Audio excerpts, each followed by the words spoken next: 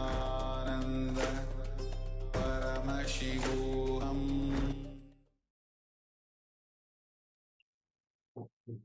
Yes, you can relax now. So now this is the power manifestation. We welcome a couple of participants that have just joined us. Ma Shukrendraanda, welcome Ma Nityanandam. And also Ma Ananda Maha Apurna, yes, welcome Ma Nityanandam. Yes, sorry for that technical glitch. Yes, so welcome to this program, Paramashivoham Level 1. This is day number 13. We are just in the middle of a power manifestation, the power of Mahima, reducing the weight of an object. So we took initial measurements before the start of this power manifestation. So now requesting participants to once again measure their object and let us know how they went. So please take a moment and let us know how you went in this round of power manifestation.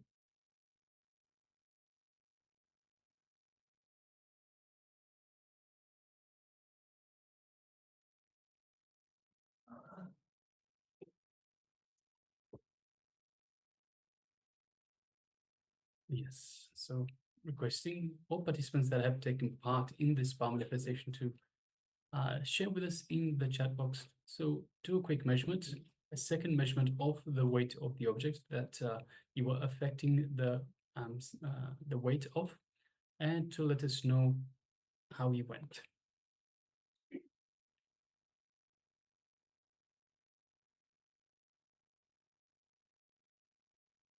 And also requesting, we have a number of participants with the cameras switched off.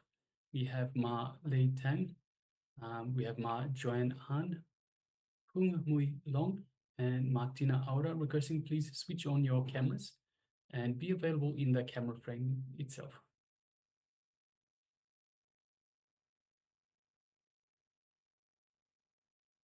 Yes, thank you, Ma Lei Tang.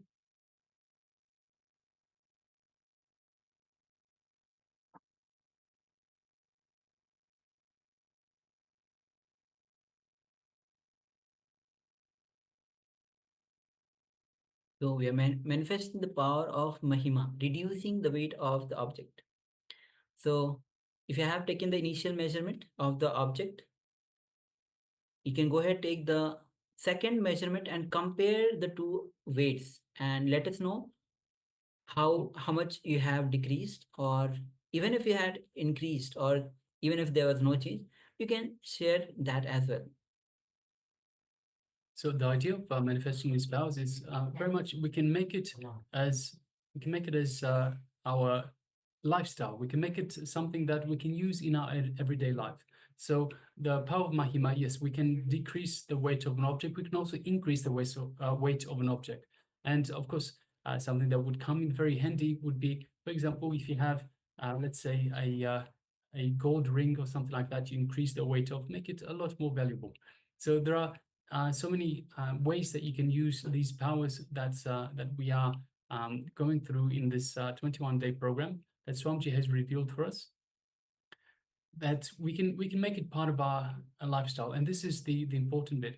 It's not just about seeing whether we can do or cannot do, although of course that is a very important part, but we can implement these in our everyday life. We can make use of this. So whether it is decreasing the weight of an object, but whether it is increasing the temperature of a water body, or some object, perhaps even your body temperature, or even decreasing. So if you have a fever, for example, you can decrease your own body temperature. All these are practical applications that you can implement in your everyday life to make your life better, easier. And of course, we have the body scanning, we have third eye vision reading while blindfolded. We have so many different powers that we use in this, that we practice in this 21-day program. So yes, we have. So we have Ma Ananda Apurna that says, Nityanandam, I wanted to tell you that I speak French. I use a translation during the program, which doesn't always work well. Thank you for allowing me to attend. Yes, thank you very much, Ma.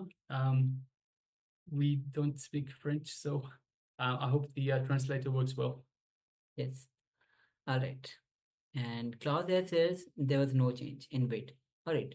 No issues. The more we have, we'll be having more rounds of the power of Mahima as the day progresses. So nothing to worry. So with this, we'll be moving on to the next session. And the next session is going to be transcend your desires. So we have desires, and Swami says desire is a pure energy. So we cannot suppress energies, and desires cannot be killed. So only thing that we can do is to transcend the desires. Only when we transcend the desire, it transforms. Our energy transforms. So in this revelation, Swamiji will be revealing on this from the Shiva Sutras. So please come to the space of listening as we enter into this revelation by Swamiji.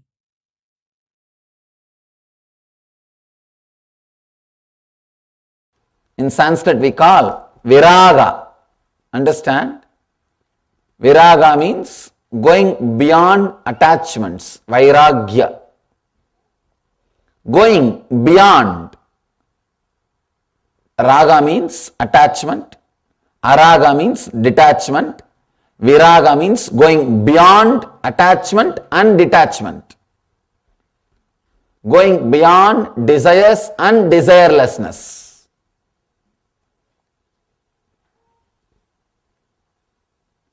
Let me read the sutra. I'll give the translation of the sutra. Then enter into the sutra. Enter into the truth. When some desire comes, consider it. Then suddenly quit.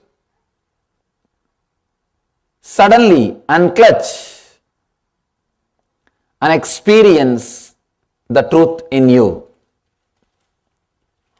It's a very simple sutra. Very simple. That is why it's so complicated. All simple things need you to be simple.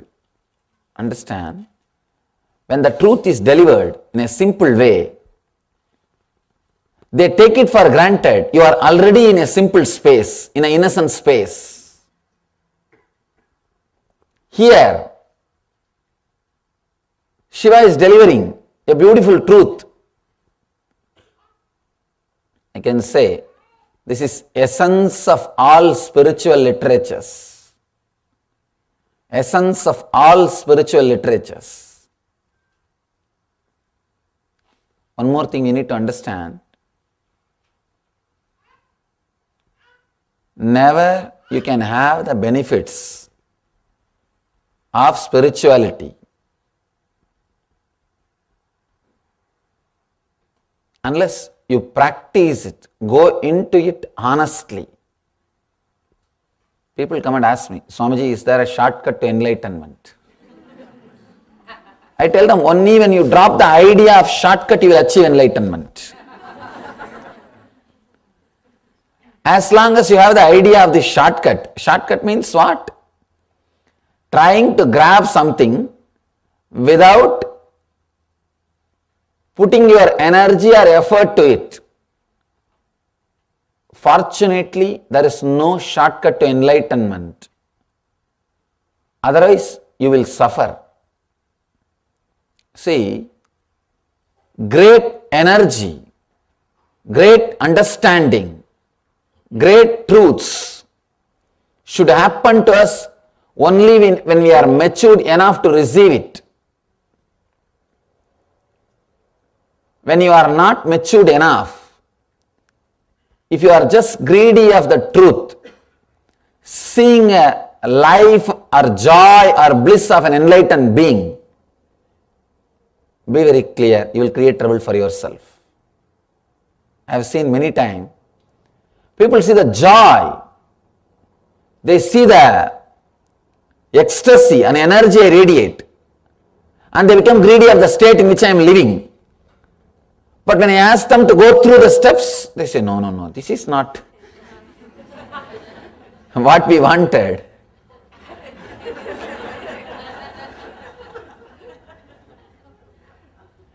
Understand? It's real fun.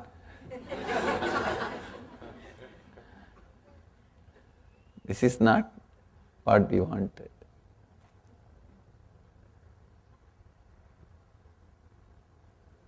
They think just a learning or few words can give you the ultimate truth. No. Physical health or personality development happens as a side effect or as a byproduct when you go towards the enlightenment. But spirituality is not just for your health or your mental well-being or just self-development. Do not stop or do not think that is everything.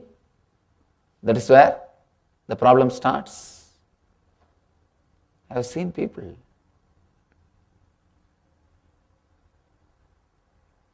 They see the space in which enlightened being is living, or the joy or the energy radiates, but they can't work to be in that space, to achieve that space.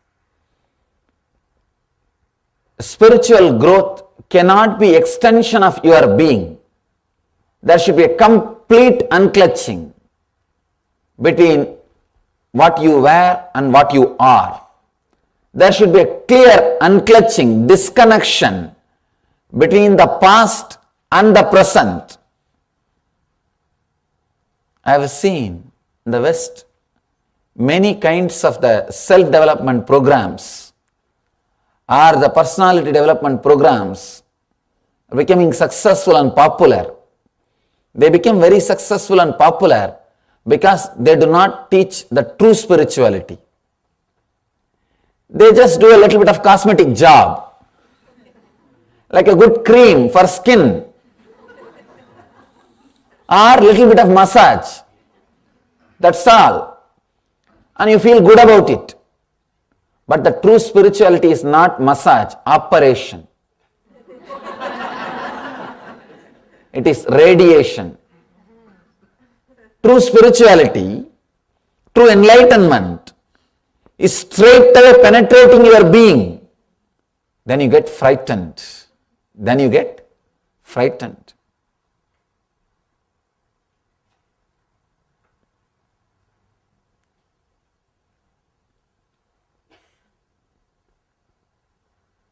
Shiva is saying here, when some desire comes, consider it, then suddenly quit it, unclutch from it.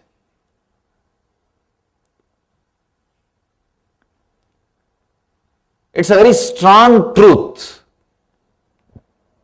Straight away he is telling, whenever a desire arises in you, consider, means just see, don't judge. If you judge they are wrong, you will not be able to drop. The moment you say something is wrong, unconsciously you have started enjoying it. Because from the young age, you are trained to enjoy which society says wrong.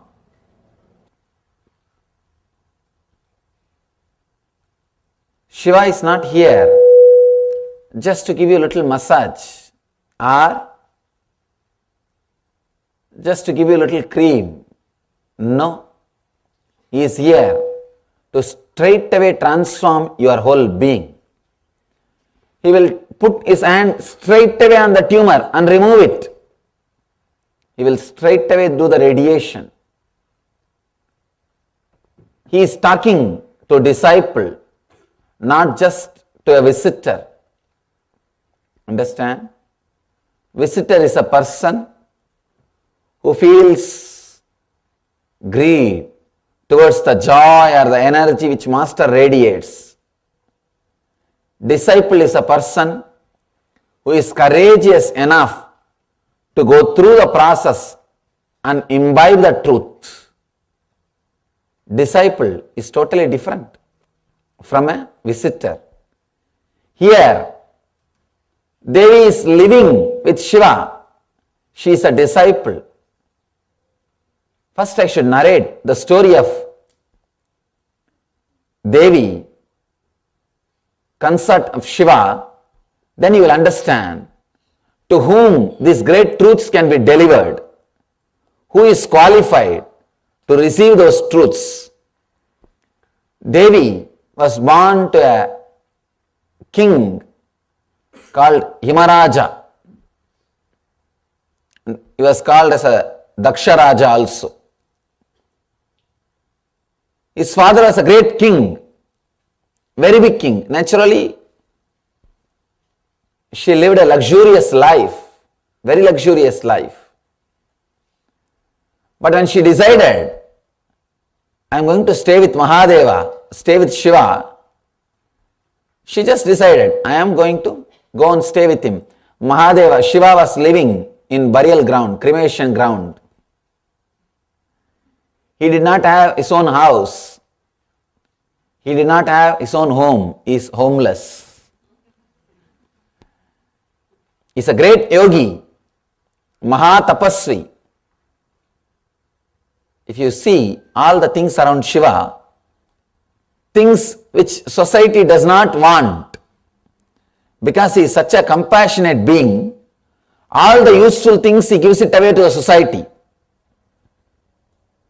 His ornaments are very cheap Rudraksha beads, not diamonds and gold. His staying place is a smashana, cremation ground, not any palace. All useful things he gives it away to the society. He uses only what is not useful to the society. When Devi wants to go and stay with Mahadeva, Shiva, her father is objecting. No, you can't go and stay with him. You will not be comfortable. You won't be happy. He doesn't have things to take care of you. She says beautifully, here I may be luxurious but not blissful. With him I may not have the luxury, but I will be blissful. Devi leaves everything and her father is warning her, if you go leaving me, you should not come back, because now it is a prestige problem. Daughter living with some beggar. She said, that's okay. She left everything, went and stayed with Mahadeva in the Himalayan hills. To her, he is teaching. That is why he is able to give the truth straight away. I always tell people, to receive the truth straight away, you need tapas, means austere life. You need to go through the penance. Only then truth can be shared as it is. See, truth presented to people who are just going to use that to develop a little bit of their life, like a lubrication. Nothing more than that. Just a lubrication, little bit of lubrication. They will go back to the same life and society and live in the same way. That is one kind of crowd. For them, you can't share the truth as it is. You will have to do a different packaging. Just the way in which their greed can be awakened. They can be satisfied. But there is another one kind of a truth. We call that as Paramarthika Satya in Sanskrit. The ultimate truth, who are really seekers, and who are ready to go through the penance, who are ready to go through the austerity, who are really interested in transformation, not just consolation. I have seen many times people get inspired to enter into the spiritual life just because a little bit of solution which they experience in the beginning. No. I tell them no. Spirituality is not just life solutions. It is life transformation. It is life transformation. You radiating the truth will happen only when you are ready for austerity, only when you are ready for the truth, only when you are ready to leave what you think as you, only when you are ready to disconnect and clutch from what you think as you. When some desire arises, when some desire comes, consider it and then suddenly drop it, unclutch from it. Very simple. In one sutra, Shiva is finishing and he says, just be enlightened.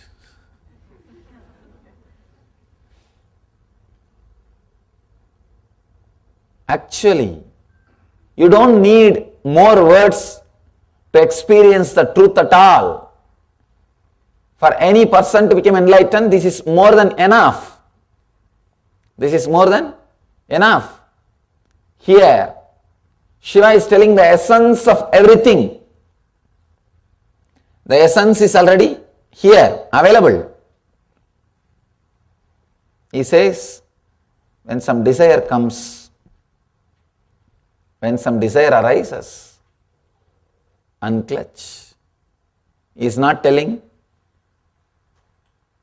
slowly do, little bit this. No vishi-vashi. Straight away he is telling, when some desire arises, consider it. Consider it means witness it. Don't judge. Just see it.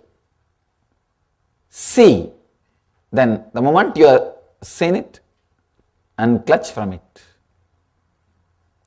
He is teaching pure renunciation. People may ask, how can it be possible? How can we renounce? Then suffer, nothing wrong.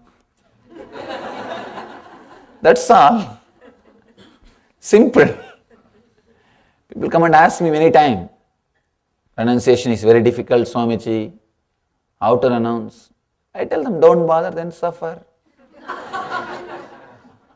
Then life will teach you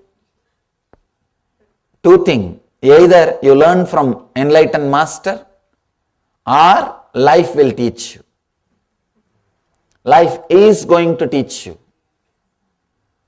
If you learn from master, it will be a lot more easy because he will talk to you in the language which you can directly understand.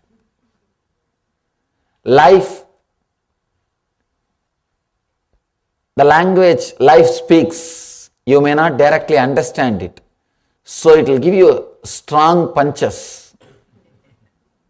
By the time you start realizing those punches, by the time you start interpreting and understanding the messages conveyed to you through the life, through the incidents in your life, the incidents which it is creating in your life, it will be too late. Understand? Either you learn from master directly, who is talking to you the same English in which you understand, the English in which you also communicate, you also relate.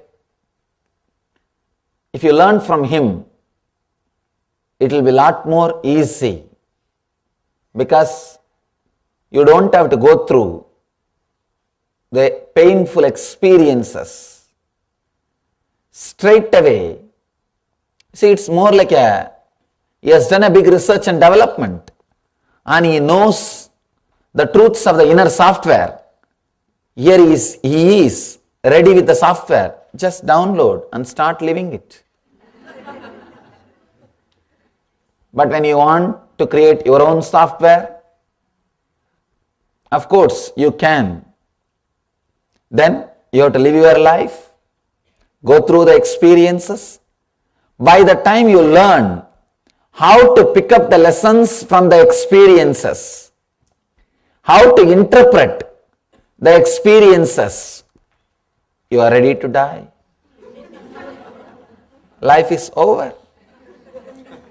Life is over.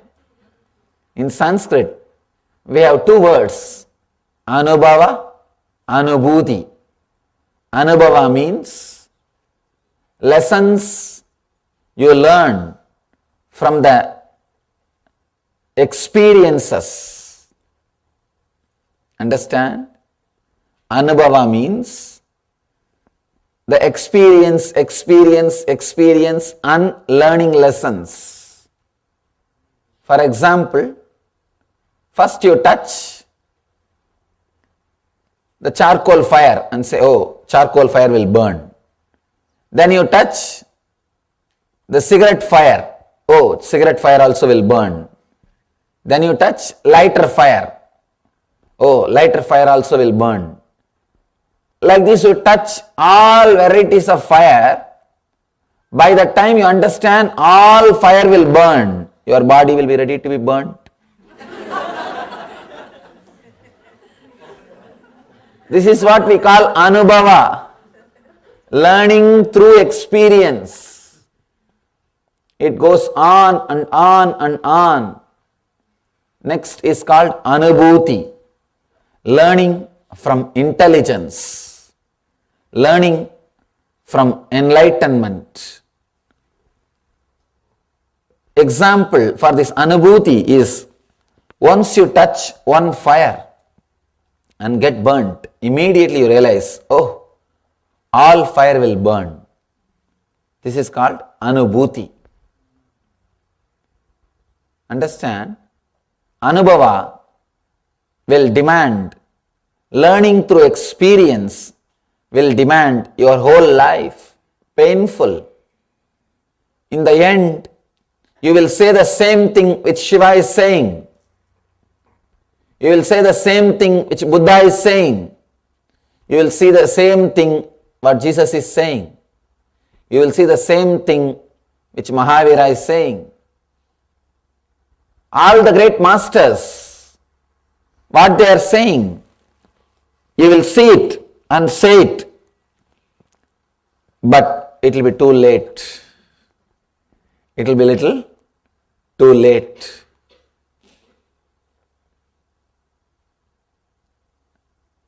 Somebody goes to Ramakrishna, a great enlightened being, lived in India in 19th century. I think end of in 1886 he passed away. He left the body. Great being, great enlightened master. Somebody goes to him and asks, Master, is there a way to connect outer world and the inner world and live with both? Ramakrishna says, yes, there is a way. You can enjoy both. But first, you have to achieve the inner world. First, achieve the inner world means, first, forget about the outer world. Put your energy, turn your energy towards the inner world. Achieve the inner space. Then suddenly you will see, you will have the outer world, but not disturbed by it. He gives a beautiful example. Boat, which always stays on the water, but water should never stay inside the boat. Boat can stay on the water, But water can't stay on the boat. Achieving the inner space, which is not moved by anything. Achieving the intense energy and excitement, which is independent of anything, is a basic need. Here, Shiva is also saying the same thing. First, let you achieve the inner space. Let you achieve the inner space. Unless that happens in you, no help is possible. I have seen many people using the great spiritual truths in a different way, promising to develop yourself as a personality development programs, or to create wealth, or to create some other things of the outer world to you. I can also sell with that packaging. It's not a big thing. It is not a big thing. But understand, the truth, the ultimate truth is totally different. The truth of enlightenment is totally different. And I really feel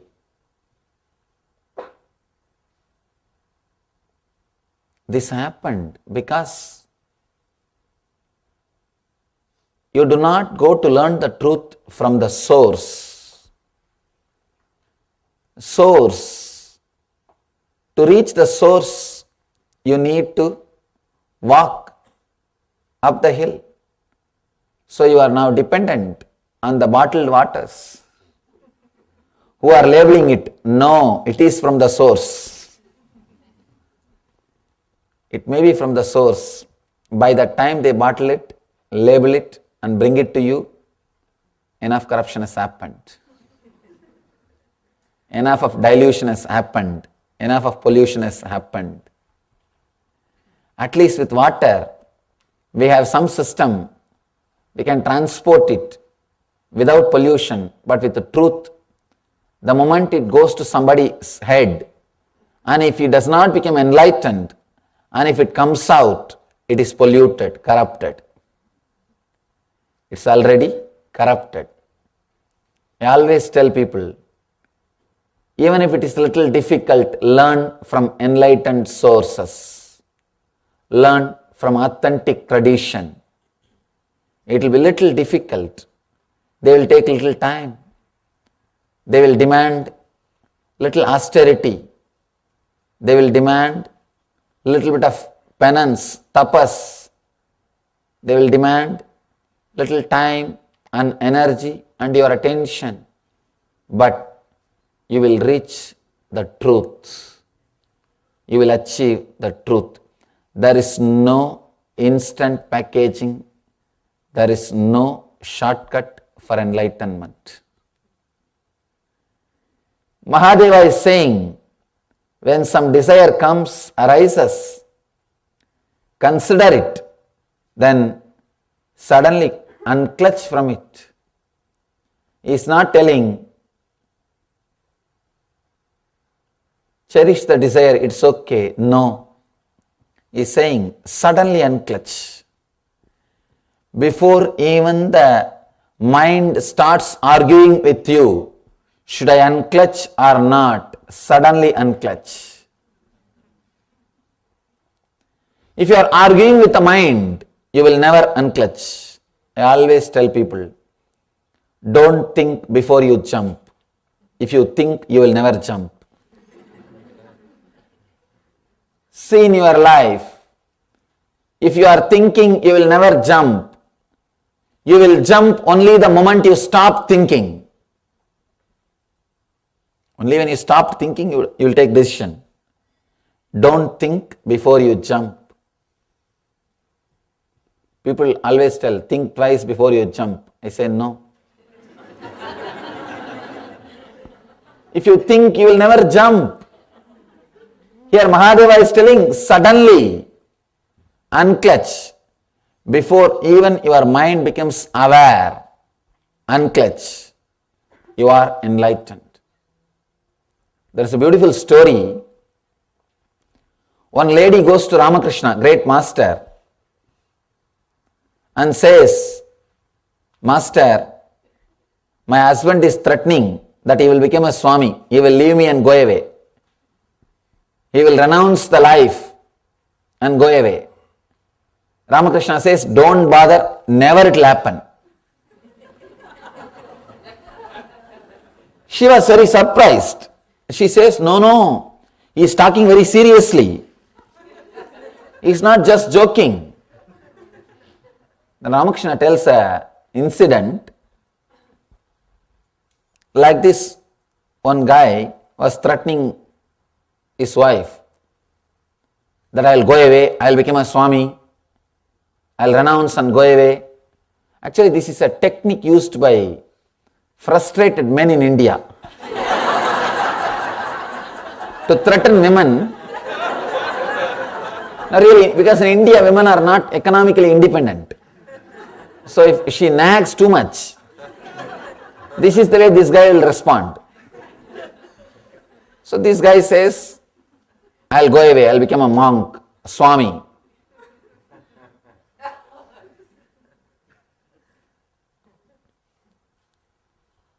She goes and complains to his elder brother, that guy's elder brother, and says, your brother is threatening me that he will become a Swami.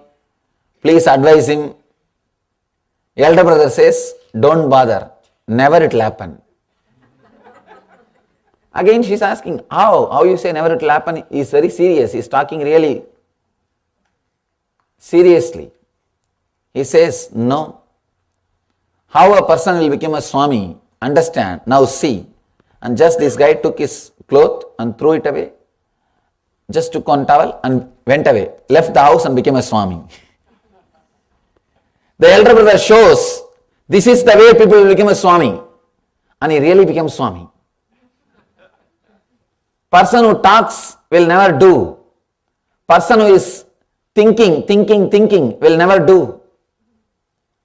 Person who is thinking will never jump. Ramakrishna tells this story and tells her, consoles her, don't bother, person who threatens will never move.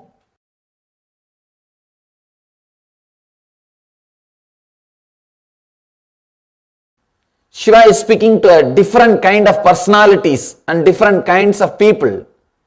The today's technique is for a true seeker who is serious about enlightenment. I have seen different kinds of seekers who are very happy only to talk about it, never to work for it. Who are little courageous to take one or two steps but not to go with it. Very few guys, courageous ones, I call them Dhira. Dhira means courage to travel, courage to live it, courage to leave everything else. Today, Mahadeva is talking. Mahadeva is giving techniques for that kind of intelligent, energetic, courageous people. He gives techniques for all kinds of people. First level, who are just interested in talking, but not doing about it. Second level, who are interested in talking and taking one or two steps, but not more than that. And the true seekers. He gives techniques for every level. But this is the technique for the people who are tired of being cunning.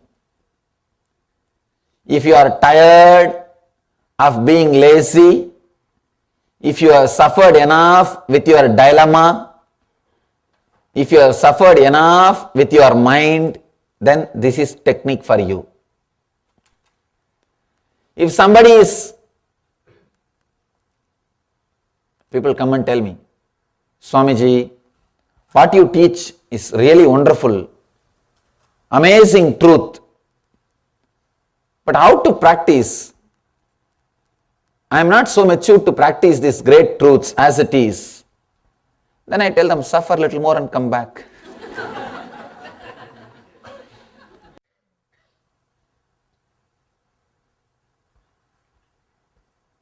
The truth as it is,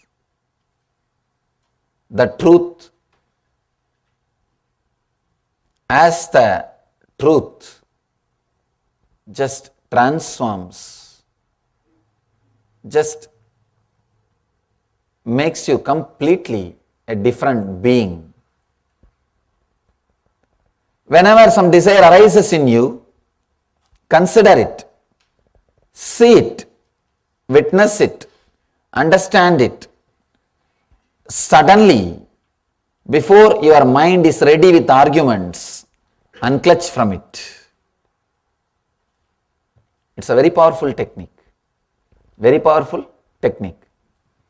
When you suddenly unclutch, a quantum jump will happen in you. If you are renouncing step by step, you will never achieve the reality, enlightenment. No. You will never achieve the reality, enlightenment. No. Step by step, never growth happens. Enlightenment is either now or never. Complete yes or complete no. Never happens step by step. Never point by point. Never like a degree, no. Never like a gradual process. Powerful technique which you can use it every day. Even when you sit morning, if you feel the hunger or thirst, desire to drink water, food, just sit with the desire. Consider it. Don't say right or wrong.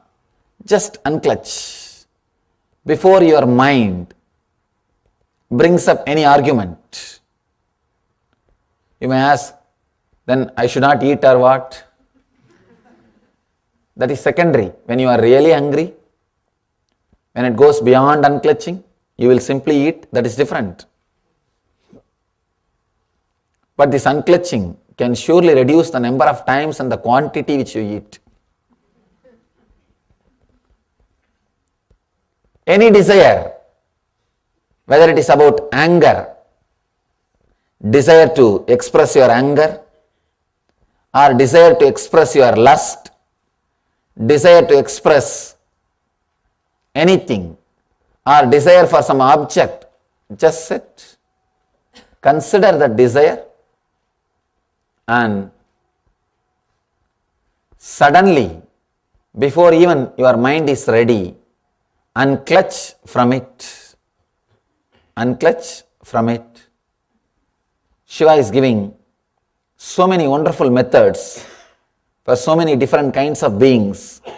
The today's technique is for powerful, intense, courageous seekers who are tired of their same way of living, who are really tired of dilemmas, who have suffered enough with their mind, who have lived enough, and who understand the cunningness of their mind. This technique is for them. This technique is for those courageous few living beings. Suddenly decide, when you consider a desire, suddenly decide that you will unclutch over and do not allow the arguments and just be with that unclutched space. See what happens to you. See what happens to you. Maybe now for a few minutes we can sit effortlessly and try how we are able to practice this, how we are able to internalize this. Understand, This technique is not even to be practiced every day. No. This is supposed to be practiced effortlessly, internalized effortlessly. Suddenly at one day, you will unclutch. From the very desire of holding on to this body, you will just unclutch. Now, close your eyes for a few minutes. I'll guide you how to consider the desires and how to suddenly unclutch from it before your mind brings any argument. Please close your eyes. Sit in a relaxed way. If some desires are arising in you, maybe desire to open your eyes or desire to move your body, any desire, just see that desire. Don't judge. There may be so many desires. Do not witness. Do not judge. Do not say right or wrong. Do not suppress.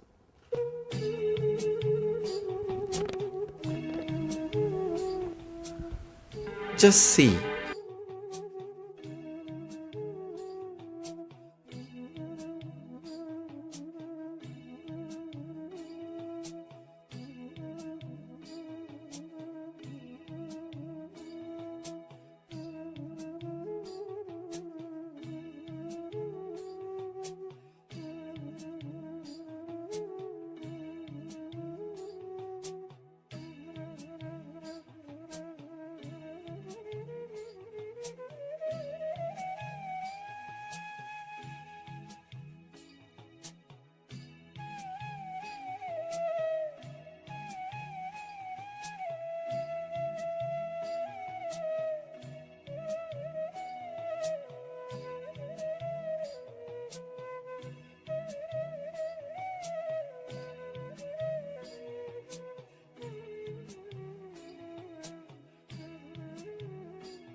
Don't say, don't think your desire is right or wrong.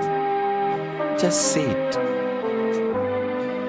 Let your eyes be closed.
Let all the desires arise in you. Don't suppress them. Don't judge them.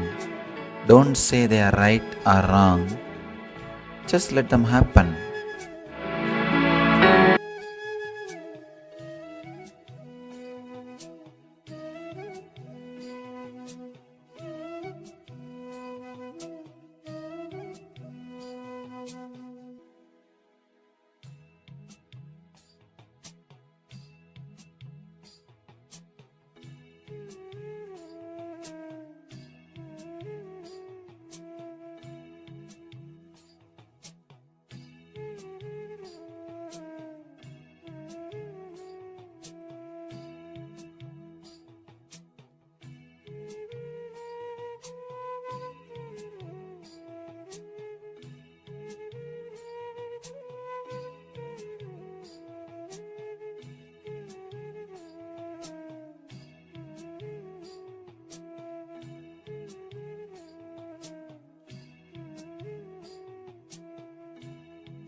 Suddenly, before even your mind recognizes, unclutch from all the desire and relax. Do not argue. Do not logically decide. Do not decide based on right or wrong. Just unclutch from all the thoughts.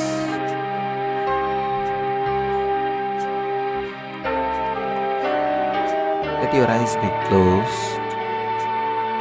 Just unclutch from all the thoughts.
anything comes up, just unclutch. Just disconnect. Don't judge. Don't say it is right. Don't say it is wrong. Just disconnect, unclutch.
Om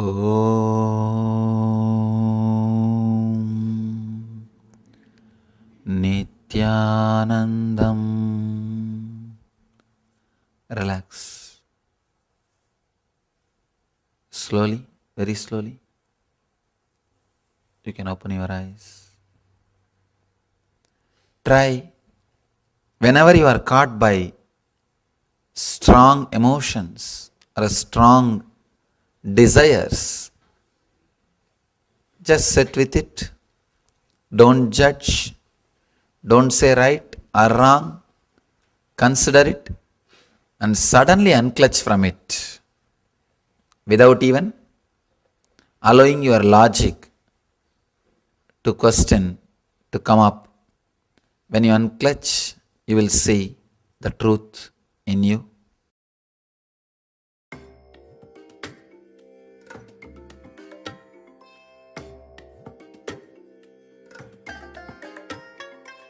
I bless you all. Let you all open all your three eyes and manifest the powers of Mahasada Om Nityananda Paramashivoham Om Nityananda. Yes, Nitanam, all of you. So beautifully, we have done the meditation on transcending your desire, where Shiva says, any desire that arises in you, just see without any judgment, without labeling it as good or bad. Just watch the desire, unclutch from it, and drop and get enlightened. So, whenever any desire arises in you, even you can apply that in your life. Whenever you find time in your life and you want to unclutch from any desire, try this technique. This is a very simple technique. Swami says that all Shiva's techniques are very simple for the innocent mind. So, whenever you find time, have this technique with you so that you can apply it in your life. So, with this, we'll be moving on. It says we have a question from Matthew Weisker. He's just asked us, Yes. yes, we'll have a look into it. So we'll have a look shortly into it and see. And we will inform you. Yes. Okay. Thank you, Aya. Yes. Thank you. All right. So now we'll be moving on to the power manifestation. And today's power manifestation is the power of Mahima, which is decreasing the weight of any object. And for this round, we will be looking at an object made of metal. So requesting participants, let us do this power manifestation. Pick an object made of metal, and we will be affecting the weight of this object.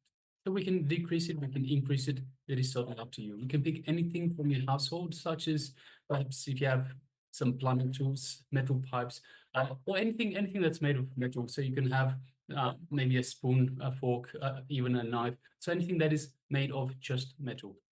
Anything you would like to decrease or increase the weight of.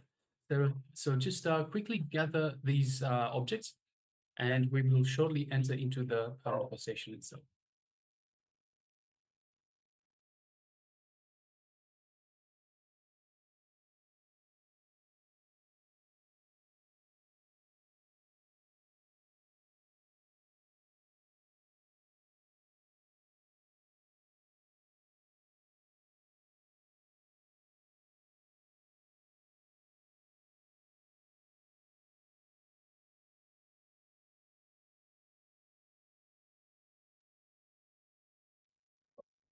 Yes, so once you have gathered this metal object, please let us know by the way of a thumbs up. So show us by way of thumbs up whether you have got this object already.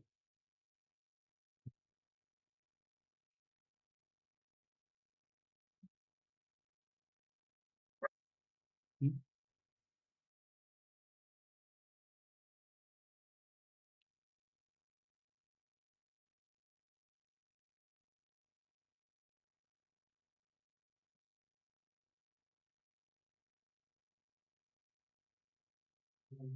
Yes, so once again, requesting participants, let us know by way of giving us a thumbs up if you're ready, if you already have your object, your metal object with you. Yes, thank you. Matthew Aya is not having a scale. That's fine. If you so there are a number of different options available to you. So if you haven't got a scale, you can either go to if you have a mobile phone, you can use the there's an app that approximates the weight of an object just by the sensors of the phone, as long as obviously the weight is not too heavy to damage the phone. Or you can just gauge by your hand, just by feel. You can gauge the approximate heaviness of the object, and then after you affect the weight of it, you can once again lift it up and just see, does it feel lighter, same, heavier? So excellent. So okay, so let us now move on to the power manifestation itself. So requesting participants, let us sit comfortably with the head, neck, and spine in a straight line. You can close your eyes or you can keep them open, up to you. And let us start with a couple of deep breaths. So let us breathe in deeply and out. Breathe in deeply and out. And as we do so, we just feel a lot more relaxed, a lot more settled. Let us now just unclutch. So anything that the mind throws up at us, any thought, any emotion, any worries, or even any thought of impossibility when we think about this power manifestation, let us just unclutch from it. So as soon as this thought, whether it is impossibility, self-doubt, self-hate, self-denial, or just thoughts, emotions, worries about the outside world, worries about yourself, your health, your wealth, your relationships, let us just unclutch from all of that. So anything that comes up, just be a witness. Nothing more, just a witness. Let us not get entangled in it. Let us not get involved in it. Just observe. Just as it comes up, observe, let it slowly go back down. And unclutch again and again and again. Continuously unclutch, every time coming back to a space of restful awareness. Let us feel this space of restful awareness.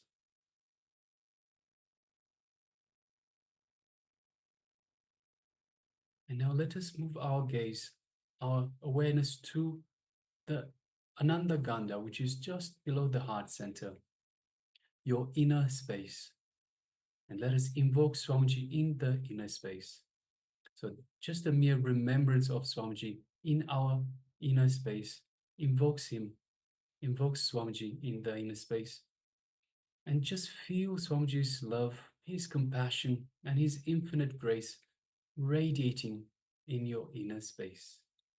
Just take a moment and feel all of that love and compassion throughout your entire body.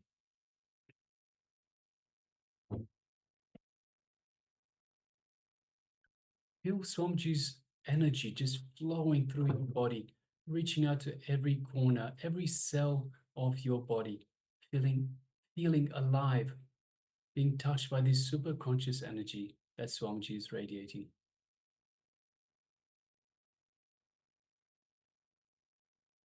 Now let us just take a moment and feel the space of oneness with Swamiji. You are one with Swamiji. Just feel the joy, the relief that brings in your inner space, the love and gratitude towards the Master.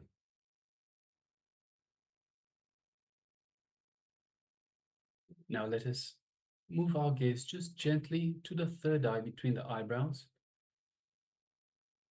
And through our third eye, let us gently look into Swamiji's third eye, thus creating a cord of energy, a connection. And as we do so, we feel this energy in our third eye.